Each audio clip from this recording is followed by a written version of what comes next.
বরকে বলেছি আমার জন্য একটু কিছু চটপটে খাবার নিয়ে আসতে, তারপর থেকে আমি বাইরে দাঁড়িয়ে অপেক্ষা করছি, দেখি সাহেব কী নিয়ে আসে। এদিকে অপেক্ষা করতে করতে সন্ধে নেমে গেল, বর আসার নামই নেই। এখন খাবার আসবে নাকি অপেক্ষাটাই আজকের আমার ডিনার হবে সেটাই বুঝতে পারছি না। অবশেষে মহাশয়ের আগমন, হাতে প্যাকেট দেখে তো আমার মুখে হাসি। খুলে দেখি মোমো আর স্যান্ডউইচ। আর এতক্ষণ অপেক্ষা করার পর এখন আর গল্প নয়, সোজা খাওয়া শুরু।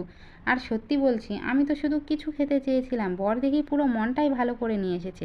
এতক্ষণ অপেক্ষা যদি মোমোর জন্য হয় তাহলে আমি প্রতিদিন অপেক্ষা করতে রাজি। বরকে বলেছি আমার জন্য একটু কিছু চটপটে খাবার নিয়ে আসতে, তারপর থেকে আমি বাইরে দাঁড়িয়ে অপেক্ষা করছি, দেখি সাহেব কী নিয়ে আসে।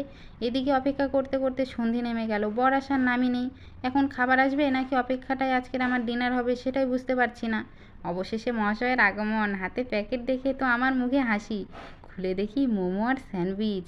আর এতক্ষণ অপেক্ষা করার পর এখন আর গল্প নয়, সোজা খাওয়া শুরু। আর সত্যি বলছি, আমি তো শুধু কিছু খেতে চেয়েছিলাম, বর দেখি পুরো মনটাই ভালো করে নিয়ে এসেছে। এতক্ষণ অপেক্ষা যদি মোমোর জন্য হয় তাহলে আমি প্রতিদিন অপেক্ষা করতে রাজি।